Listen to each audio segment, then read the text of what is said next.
प्रिय छात्र छात्राओं, बीएससी पार्ट फर्स्ट प्रश्न पत्र द्वितीय भौतिक शास्त्र में मैं आपको तरल पदार्थों के गुणों का अध्ययन समझा रहा था।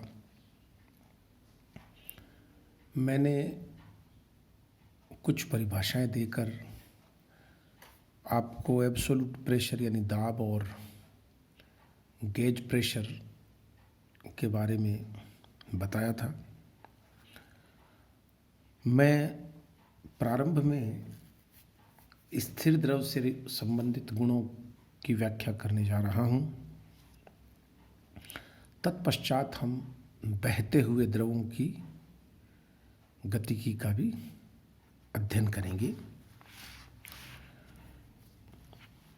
गेज प्रेशर और एब्सोल्यूट प्रेशर के पहले भी मैंने आपको ये बताया था कि दाबांतर किसी भी द्रव कॉलम में या द्रव स्तंभ में जो दाबांतर होता है वो हाइट एच के साथ बदलता है।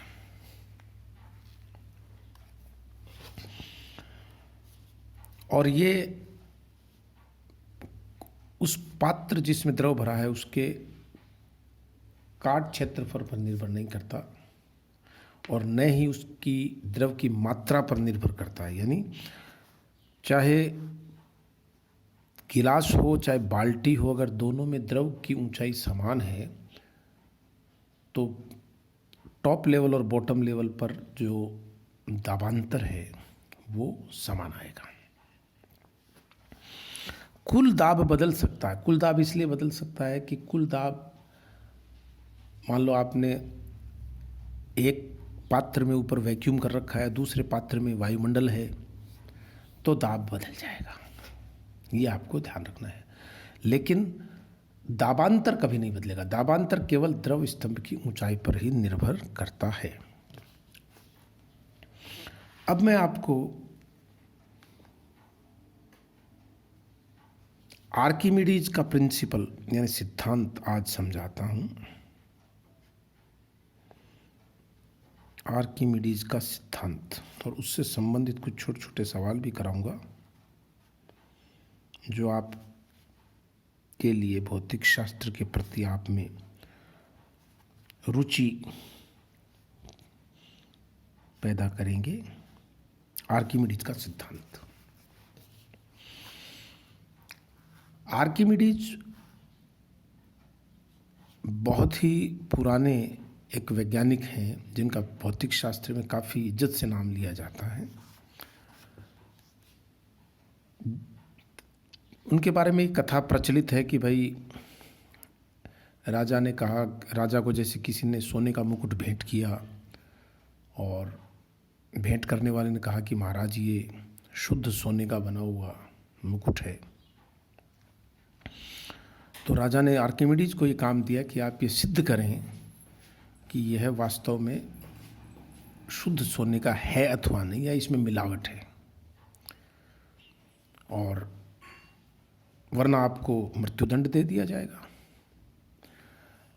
तो आप ये देखिए कि ये मृत्युदंड का नाम सुनते ही कई बार ज्ञान भी गोल हो जाता है।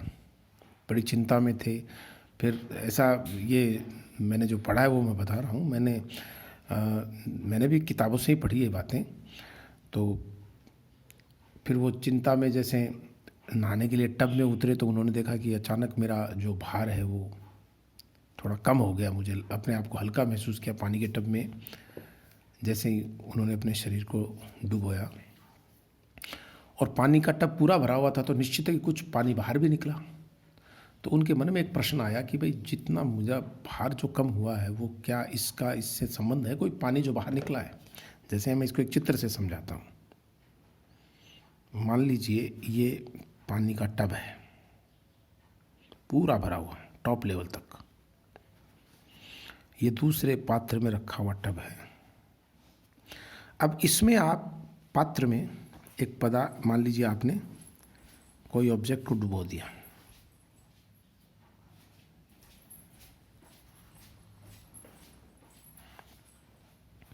ये मान लीजिए किसी तरह से मैंने इसको पकड़ रखा है, साथ में रस्सी से इसको मैंने डुबो दिया इसमें। तो बट नेचुरल आप में से कोई भी बच्चा समझ सकता है कि इस कंडीशन में कुछ द्रव इस पात्र में गिर जाएगा, अपने आयतन के बराबर द्रव को तो ये विस्थापित करेगा ही। तो मान लो इसका आयतन v है इस वस्तु का, तो जो द्रव ये विस्थापित करेगा इसका आयतन भी v होगा, इसमें तो कोई डाउट ही नहीं है। जब इस ऑब्जेक्ट को इस द्रव में डुबोएंगे तो जितना इसका खुद का आयतन उतने द्रव को तो ये विस्थापित करेगा। ये मान लो आर्किमिडीज थे तो इतना अपने आयतन के बराबर द्रव उन्होंने बाहर निकाल दिया। अब आर्किमिडीज ने क्या काम किया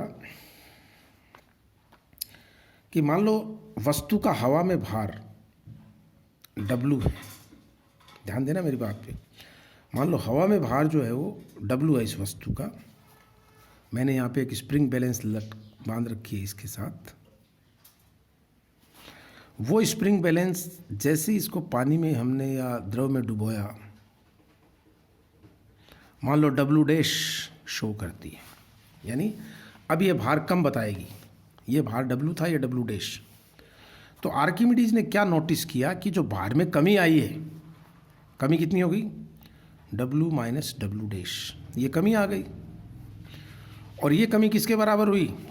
ये कमी हुई, उन्होंने नोटिस किया कि जो द्रव मैंने विस्थापित किया या जो द्रव वस्तु विस्थापित करती है उसके भार के बराबर होती है। यानी कितना द्रव इसने विस्थापित किया? v आयतन जो v डूबा। मान लो द्रव का घनत्व ρ है तो ये द्रव्यमान हो गया द्रव का, और g से गुणा करोगे तो भार हो जाएगा। यही आर्किमिडीज का प्रिंसिपल है, बस सरल शब्दों में। तो इसको मैं लिखना चाहूँ तो कैसे लिखूँगा कि किसी भी द्रव में किसी वस्तु को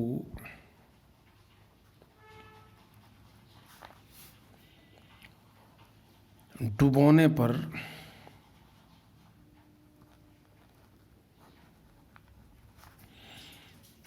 उसके भार में जो कमी है वस्तु के द्वारा हटाए गए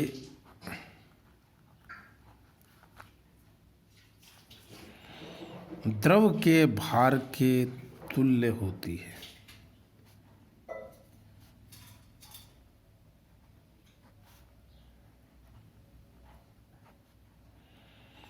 वस्तु के द्वारा हटाए गए द्रव के भार के तुल्य होती है। किसी भी द्रव में किसी वस्तु को डुबोने पर उसके भार में कमी वस्तु के द्वारा हटाए गए द्रव के भार के तुल्य होती है। ये आपको ध्यान रखना है। ये आर्किमिडीज का साधारण सा सरल लेकिन बहुत ही महत्वपूर्ण सिद्धांत है कि कोई भी वस्तु किसी द्रव में डुबोई जाएगी तो उसके भार में जो आभासी कमी होगी या जो भार में कमी नोटिस की जाएगी वो उसके द्वारा हटाए गए द्रव के भार के बराबर होती है। अब आप समझ गए होंगे, अगर वस्तु का घनत्व खुद का मान लीजिए सिग्मा है, यहाँ पर वस्तु के पदार्थ का घनत्व अगर सिग्मा है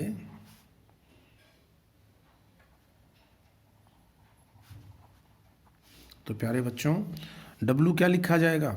सिग्मा Vg माइनस W' बराबर V रो जी। तो आभासी भार कितना आ गया? W' बराबर सिग्मा माइनस रो Vg। ये कमी आएगी। अब आर्किमिडीज ने क्या देखा? उसने राजा को भेंट किया गया मुकुट और उसके बराबर असली सोना लेकर के दोनों को द्रव में डुबोया, और दोनों ने अगर बराबर मात्रा में विस्थापित किया द्रव तब तो उस शुद्ध सोने का हो गया। और अगर दोनों के द्वारा विस्थापित द्रवों की मात्राएं अलग अलग होती तो उसने कह दिया होगा कि साहब ये नकली है।